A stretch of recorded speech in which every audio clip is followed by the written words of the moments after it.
I am again thankful to all news media outlets for letting me use their contents. I greatly appreciate that. I am available 24/7 if they need any assistance. Now go to the headlines. Hi and very warm welcome at Amir Shackle 5858. I am Amir Shackle. Following news headlines have been reported by world major English news channels and news agencies. So please watch it.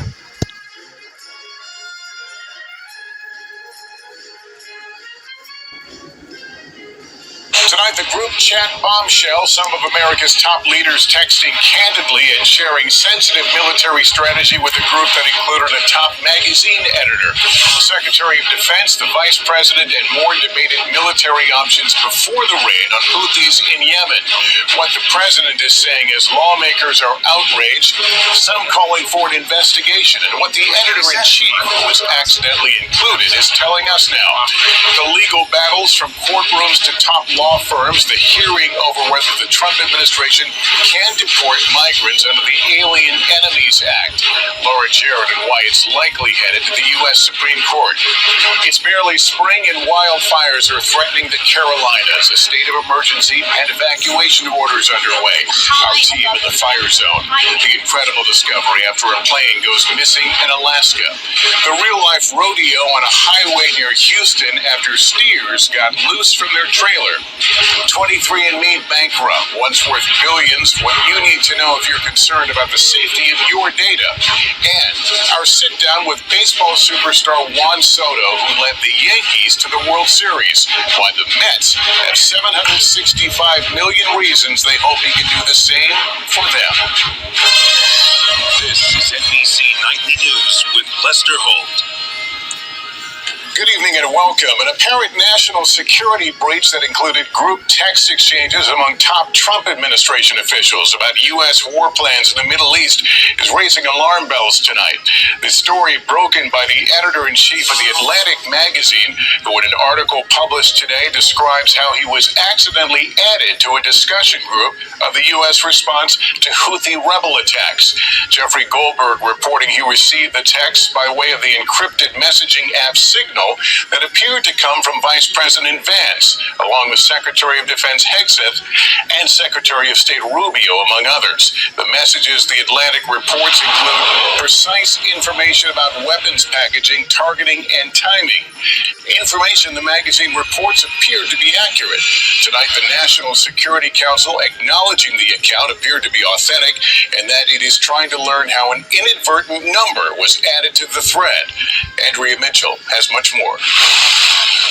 Days before U.S. fighter jets took off from the aircraft carrier Harry S. Truman in the Red Sea for strikes against the Iran-backed Houthis in Yemen, a security breach with potentially catastrophic consequences for the U.S. military.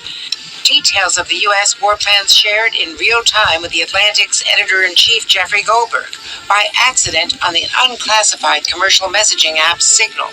I assumed that I was being spoofed or hoaxed or being included in some kind of disinformation campaign because it was simply too improbable to me that they would have such poor operational security as to inadvertently invite the editor of The Atlantic into a national security discussion about the timing of a bombing campaign.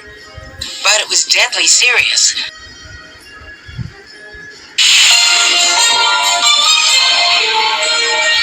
It is week one on the campaign trail this Monday night. From boasting plans to strengthen Canada's sovereignty in Newfoundland and Labrador, We will build Canada strong. to promising affordability in Ontario, This is a tax cut for the waitress, for the welder. party leaders are making their pitches across Eastern Canada. Courting Quebec, the complicated task of attracting crucial French-Canadian voters this election, especially for the Bloc. Plus, more deadly Russian airstrikes on Ukraine, even with U.S. attempts at peace talks with the Kremlin. And the end of an era. I just think it's unfortunate, really. Hudson's Bay's closing chapter as the former retail giant begins liquidation. Global National with Donna Friesen. Reporting tonight, Nito Garcha. Good evening, and thanks for joining us. It is the first full day of the federal election campaign, and party leaders are hitting the ground running. Presenting their platforms in different parts of the country, their pitches so far are centered on Trump, taxes, and trade. Elections Canada predicts the 5-week sprint will cost taxpayers $570 million. That's lower than the last election in 2021, but the stakes this time may be higher. As Canadians get set to head to the polls on April 28th, voters are grappling with big questions about the country's future. Our Mackenzie Gray is traveling with the Liberal campaign.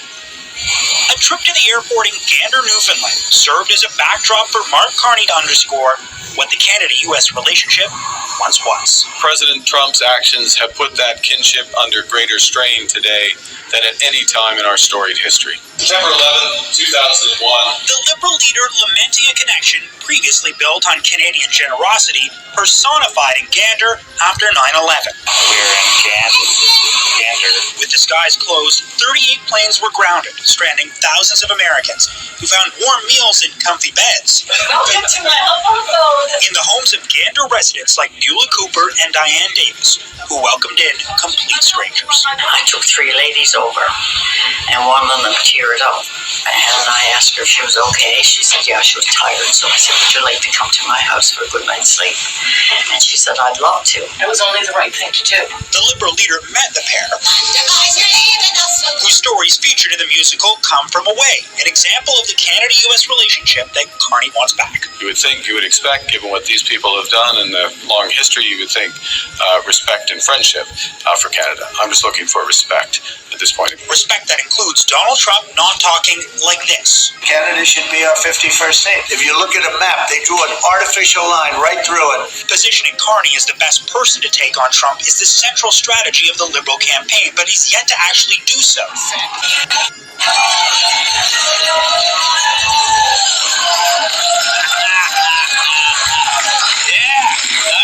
right. It's all downhill from here. Happy Monday, everyone. So last night, former President Biden saw Othello on Broadway. Joe was surprised by the cast, saying, I didn't know Obama was in this. With the Democratic Party struggling, Joe Biden has offered to help rebuild the party. Yeah, wasn't it the party he helped destroy? That's like Al-Qaeda offering to rebuild the Twin Towers. Let me repeat that. That's like Al-Qaeda offering to rebuild the Twin Towers.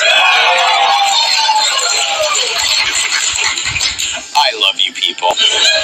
Meanwhile, President Trump took away Joe Biden's security clearance. That means Joe no longer has access to the daily briefs, which is too bad since those were the only briefs not covered in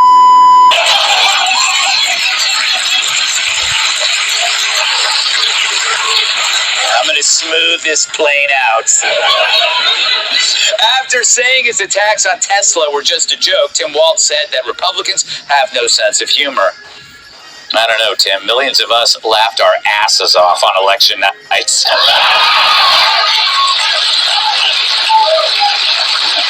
This picture works.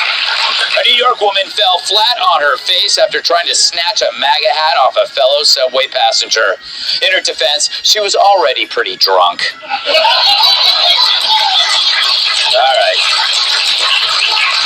Disney's Snow White is projected to be the lowest-earning live-action remake in the company's history. It's the worst thing to happen to Disney since someone leaked the Minnie and Tommy Lee sex tape.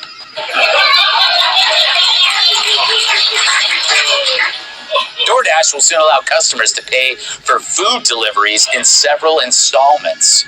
Great news if you've ever dreamed of one day owning a Big Mac. According to one nutritionist, the best way to lose weight is to eat like a baby. Tough part is getting your mom to hold still.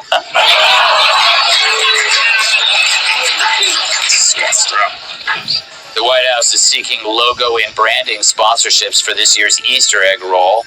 Word is there will be a flyover from the Goodyear blimp. Too easy. And finally, a UK startup aims to get humans living underwater by 2027, which would be an easy transition for those with blowholes. I feel dirty. All right, the Democrat Party is about to tumble into the abyss of permanent irrelevancy. A recent survey has them polling at only 27%. Hell, Randy Weingarten's sperm count has better numbers. Tonight, breaking news. The major national security breach. Plans for U.S. strikes in the Middle East inadvertently sent to a reporter through an exclusive group chat with top officials. Incendiary devices found at a Tesla dealership and spreading wildfires, prompting evacuations and a state of emergency. First, that stunning revelation. The reporter who claims he knew top secret details about U.S. military strikes on Houthi rebels in Yemen before the strikes happened, saying he was added to a chat group of top national security officials, reportedly receiving top secret details and highly sensitive discussions.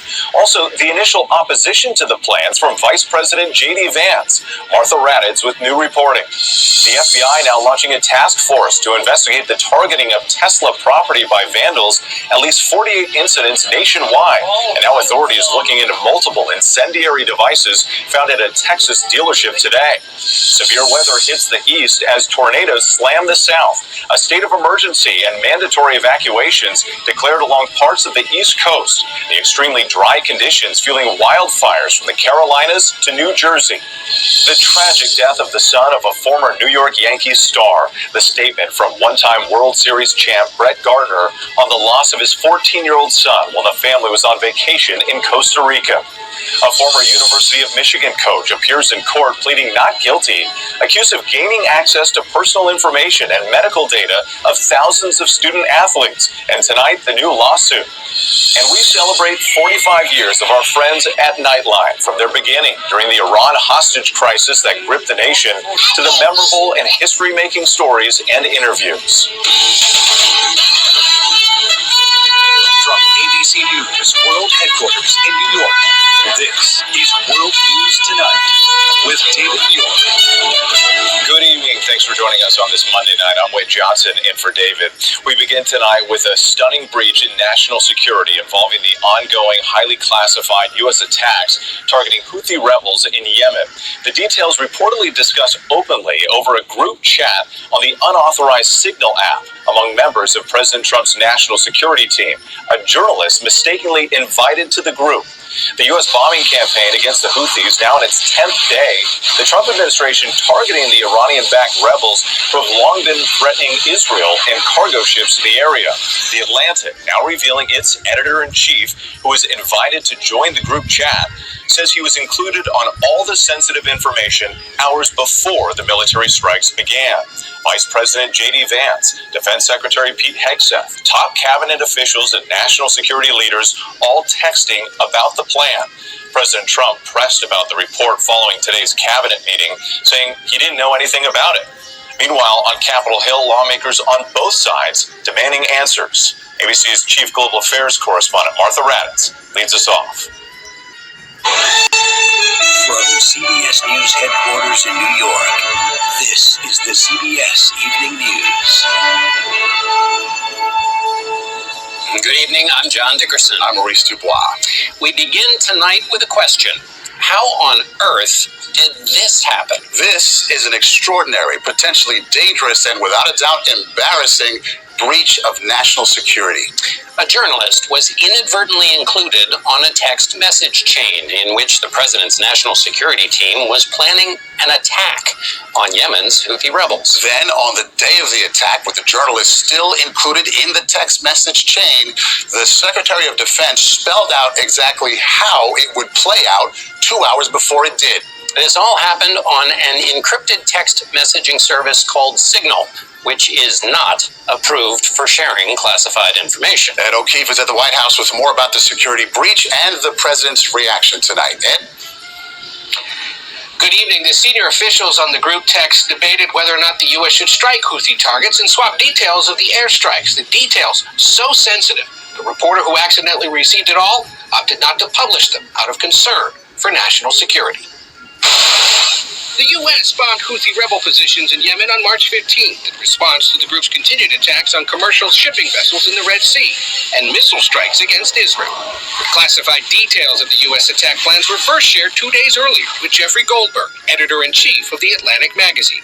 He'd been added, accidentally, to a group chat of senior administration officials on Signal, invited by National Security Advisor Michael Waltz. I've never heard of anything quite like this. In all, 18 people were in the chat, including Vice President Vance, Secretary of State Marco Rubio, Defense Secretary Pete Hegseth, and National Intelligence Director Tulsi Gabbard. People have devices that are extraordinarily convenient, and government officials are just like you and me. They like convenience. They're just like you and me. They sometimes send text to people they didn't mean to send text to. The consequences here are a lot higher for that sort of thing than in regular civilian life. Goldberg watched on his phone as the group debated striking the Houthis. And then, on the morning of the attacks, Hegseth shared operational details about the forthcoming strike, including the timing, the targets, and the types of weapons used. Once the strikes concluded, the group exchanged emojis in celebration, flames, fist bumps, and American flags. Sharing top-secret details over Signal likely violated the Espionage Act, according to CBS News national security consultant Sam Vinograd. Operational plans related to the Houthis and strikes in Yemen more than likely are classified or at least operationally sensitive. So it'll be important to see whether the Department of Justice opens up an investigation into a potential leak of classified information. Goldberg's article. Good evening. I'm Jeff Bennett. And I'm Amna Nawaz. On the NewsHour tonight, the balance of power comes into stark focus as President Trump calls for a federal judge to be disbarred and the Supreme Court hears a critical redistricting case. Top Trump officials appear to accidentally share Yemen war plans via a commercial messaging app with Atlantic editor and Washington Week moderator Jeffrey Goldberg, who joins us with details. And farmers across the country feel the impact of federal funding cuts. It's heartbreaking to tell a farmer who is counting on it, and the season doesn't wait and the climate doesn't wait.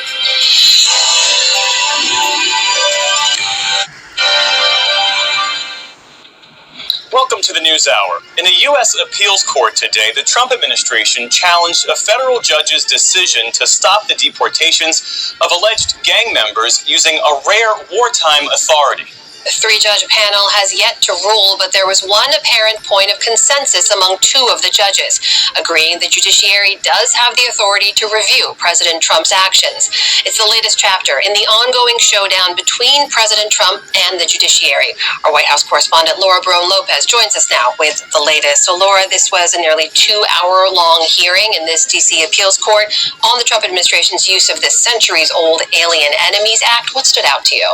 So this three-judge panel includes judges appointed by President George W. Bush, Barack Obama, as well as Donald Trump. And there was one big point of agreement among two of the judges that spoke the most during the arguments. I'm talking about Judge Justin Walker, who is an appointee of President Trump, and an Obama appointee, Patricia Millett. And they were both skeptical of the Trump administration's arguments that essentially the president's actions are beyond judicial review. So they both said they believe that the judiciary can review this. Now, Judge Justin Walker focused his questions on whether or not D.C. was the right venue, saying maybe this lawsuit should be brought somewhere else. Now, Judge Patricia Millett focused her questioning on due process. Thank you very much for giving time to Amir Shekel 5858. I am Amir Shekel. Have a good life. Bye-bye.